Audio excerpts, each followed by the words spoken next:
Look closely at the back of your hand. The veins branch outward, splitting and narrowing, not at random, but not with perfect symmetry either. Now look at the limb of a tree. Its branches follow a similar rhythm. Thick trunk, then split again. It's like it's trying to remember the shape of something deeper. Rivers do this.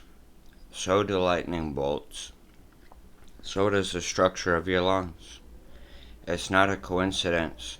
It's not a blueprint handed down from above. It's a signature etched into the world by systems too complex to be ordered and too structured to be random.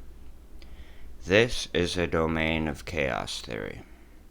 Not chaos as in disorder, but chaos as in nonlinearity, sensitive dependence, fractals, and emergent structure. So before we go back into chaos theory, we are going to outline it pretty simply. What chaos theory is.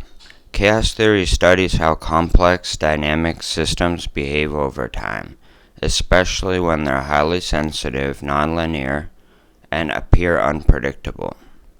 It reveals how order can emerge without central control, and how patterns form in what looks like disorder. Key concepts include sensitive dependence on initial conditions, so that small changes in starting conditions of a system can lead to dramatically different outcomes in the system. A real-life example is that a tiny change in wind might completely alter a weather forecast days later. This is known as a butterfly effect. The second concept of importance is nonlinearity. Input doesn't always equal output.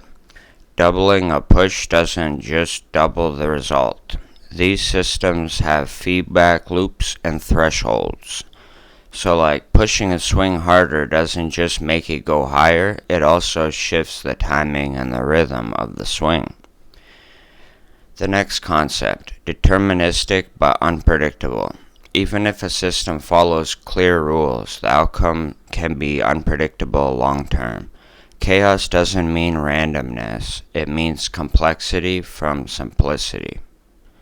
So originating from simplicity. The next concept of importance is strange attractors. Chaotic systems don't go completely off the rails, they follow bounded, often beautiful paths.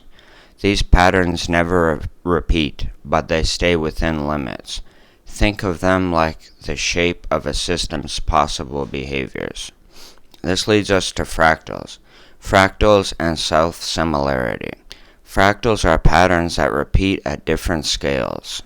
So if you zoom in or out, the structure is still familiar to you. Found in nature's when you look at coastlines, clouds, tree branches, and veins. So this shows us how complexity builds itself from the ground up without anybody needing to order it.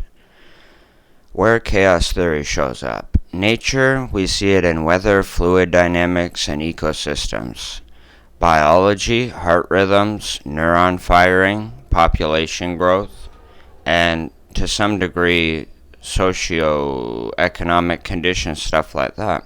Sociology and economics, crowd behavior, market crashes, and social tipping points.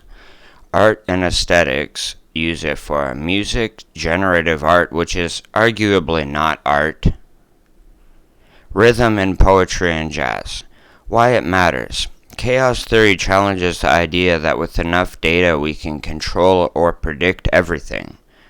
So like, when people set out to measure phenomena in a complex system, oftentimes they're just measuring things like more than one factor that they don't know is intertwined, and thus the results are sort of just like their meaning being imparted upon the data set.